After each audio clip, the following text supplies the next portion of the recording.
కాదు, నేను అంత కష్టపడేటప్పుడు నీకు కనిపించవు. ఇంటి పనంతా చేస్తూ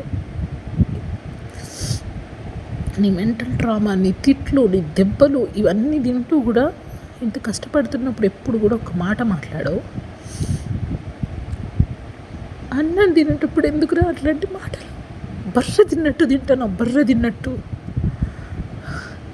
మరి నీలాంటి, నీ అమ్మ లాంటి, నీ అయ్య లాంటి, నీ చెల్లె లాంటి పశువులకి సేకరి చేస్తున్నప్పుడు నేను బర్రెనే కాకపోతే మనిషిని ఎట్లయితారా అసలు?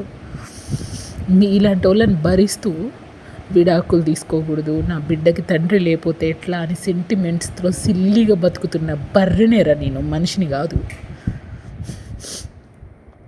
కానీ నువ్వు అనుకుంటున్నారా పురుగులు పట్టిపోతావు. నువ్వు, నీ అమ్మ, నీ చెల్లె, మీ నాన్న పురుగులు పట్టిపోతారు.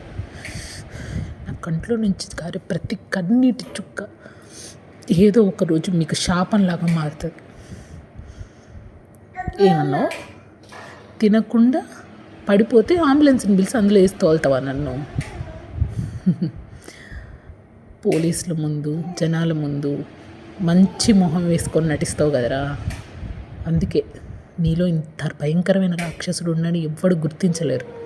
వాళ్ళనంటావు ఎందుకులే, నీతో నరకం పడే వరకు నేనే గుర్తించలేకపోయినా నువ్వు ఇంత రాక్షసుడివని. ఒక్కరోజు చూసి వాళ్ళెంట గుర్తుపడతారు నువ్వెంత రాక్షసుడు. నాకు తెలుసు, ఒకవేళ నేను నీ నుంచి ధైర్యం చేసి విడాకులు తీసుకోవాలని ప్రయత్నించినా కూడా లేనిపో నిందలేసి నరకం చూపిస్తావు నాకు, నా కుటుంబానికి. అవసరమైతే ఏదేం చేస్తావు. ఆ మాటలు వాడాలని లేదులే, కానీ ఏదేం చేస్తావు. ఈ సమస్యకు పరిష్కారం నాకైతే తెలియదు, కానీ నాకున్న చివరి తోడు నా కొడుకుని దూరం చేసుకోవాలని నాకు అస్సలు లేదు. నా కొడుకు దృష్టిలో నేను ఇప్పుడు చెడ్డదాన్ని కాకూడదు. వాడి కోసం ఎంత నరకమైన భరిస్తూ నీతో ఉంటా, కానీ నా కొడుక్కి నా మీద చెడు మాటలు చెప్పి నన్ను వాడికి దూరం చేయాలని చూస్తున్నారు కదా నువ్వు, మీ అమ్మ, మీ చెల్లి. అది ఎప్పటికీ జరగనీయను. నాకున్న ఏకైక తోడు నా కొడుకు.